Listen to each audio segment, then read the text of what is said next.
रहमान रहीम। काजमी साहब की बेटी के केस में लेकर बहुत सी डेवलपमेंट्स हुई हैं और उनमें अब इस वक्त जो चीज़ें देखने को आ रही हैं वो यही मिल रही हैं कि मोस्टली इस केस को हर तरह से पुलिस भी ख़राब करने की कोशिश कर रही है, जिस तरह से नूर मुकद्दम का केस ख़राब किया था। और उसके बाद अब अगर तीन चार चीज़ें देखेंगे, मैं सोहराब बरकर का अभी थोड़ी देर पहले व्लॉग देख रहा था तो उन्होंने बताया कि पहली बात तो यह है कि ये जो अदाकारा साहबा है मोहतरमा जुनैरा महम साहबा, उनके साथ एक बड़ी ट्रेजेडी हो गई है। ट्रेजेडी उनके साथ ये हुई है कि उनके कहीं से असली कागजात जो है वो नमूदार हो गया, उनका असली शनाख्ती कार्ड कहीं से मिल गया जिसमें उनकी उम्र बहुत ज़्यादा है। तो इसको लेके वो बड़ी परेशान है और अब वो वैसे भी सू करने जा रही है सोहराब बरकत और मारिया अली, कुछ और सहाफ़ियों को जो इस केस को बड़ी डिटेल से देख रहे हैं। तो अब इसके बाद जिसे अब सोहराब बरकत के ही व्लॉग को मैं कोट करूंगा, उन्होंने कुछ बातें कही कि आपको क्या हक पहुंचता है कि आप किसी तरह से हमारे कल्चर को, हमारी रवायात को सबोताज करने की कोशिश करें, यानी कि आप जेंडर डिस्क्रिमिनेशन, आप होमोसेक्सुअलिटी, इस चीज़ को फ़रोग देना चाहती हैं। उसके बाद एक और अच्छी खबर जिसके साथ मैं मुतफिक हूँ और मैं एक यहाँ पर एक और चाहूँगा कि एक और चीज़ की जाए, वो ये है कि जो ज़हीर है उस पर और उसके गैंग पर, ज़हीर पर ख़ास तौर पर जो दफ़ात लगी हैं, पहले 3 दफ़ात लगी थी, अब 5 दफ़ात रियासत ने लगाई हैं, क्योंकि ये हमारा कानून है कि अवाम जो चाहे वैसा ही केस को डिसाइड किया जाए, यानी कि दूसरे लफ्ज़ों में अवाम की मर्ज़ी के मुताबिक केस को देखा जाए। जो पहली 3 दफ़ात थी उसमें एक तो थी उसमें एंटी ह्यूमन ट्रैफिकिंग की दफ़ा, उसके बाद दूसरी थी सिंध चाइल्ड रिस्ट्रेंट मैरिज की दफ़ा, उसके बाद 363 किडनैपिंग की दफ़ा, और अब जो रियासत ने 2 दफ़ा लगाने का कहा है उसमें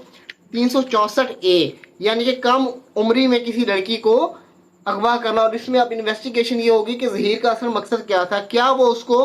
के जिस्मानी ख्वाहिश पूरी करने के लिए इस्तेमाल करना चाहता था या कोई प्यार मोहब्बत का झांसा देकर उसके कहीं और तरह से कुछ होने वाला था। इसके बाद एक और दफ़ा लगी, वो लगी 375, ये रेप की दफ़ा और ये बड़ी ख़तरनाक दफ़ा है। ये अब 5 दफ़ात इस पर ज़हीर पर लगेंगी। और मैं ये भी चाहता हूँ कि जिस तरह से वो बच्ची ने बताया कि मेरे साथ अब मेरी सास और मेरा जो शौहर था उनका सलूक कुछ अच्छा नहीं था, तो मेरे ख्याल में एक दफ़ा और भी लग जानी चाहिए, 302B, यानी कि अटैम्प्ट टू मर्डर। इस दफ़ा को भी बीच में शामिल होना चाहिए। इसके बाद जबरान नसर साहब ने कहा कि 1 अगस्त को जो उन्होंने इन्वेस्टिगेशन रिपोर्ट दी, प्रोग्रेस रिपोर्ट जब केस की दी, तो 0% उसमें डेवलपमेंट थी, यानी कि पुलिस जो है पता नहीं क्यों इस केस को उस तरह से नहीं फॉलो करी जिस तरह से इस केस को लेना चाहिए। और उन्होंने कहा कि उसमें वही बयान बच्ची से रिकॉर्ड किए गए जो उसे पहले ज़हीर के हक में दिए थे, यानी कि केस में 0% डेवलपमेंट किया। और पुलिस इस वक्त दोबारा से केस को ख़राब करने की कोशिश कर रही है, जिस तरह से नूर मुकद्दम का केस जो था उसको ख़राब करने की भरपूर कोशिश की गई थी। और एंड पे मैं एक और बात चाहूँगा कि अभी मैंने कल व्लॉग किया है कि लिया में एक लड़की के साथ बड़ा हौलनाक वाक़या पेश आया। उसमें तो ना कोई मैंने मारवी सरमद को देखा है बोलते, ना हमारी अदाकारा को बोलते देखा है। तो आप इसमें भी अब लाभकुशाई करें ना, आपको तो बड़ी तकलीफ है, बड़ी हमदर्दी है ना औरतों के साथ, तो इस पर भी बात करें ना, बात क्यों नहीं कर रहे।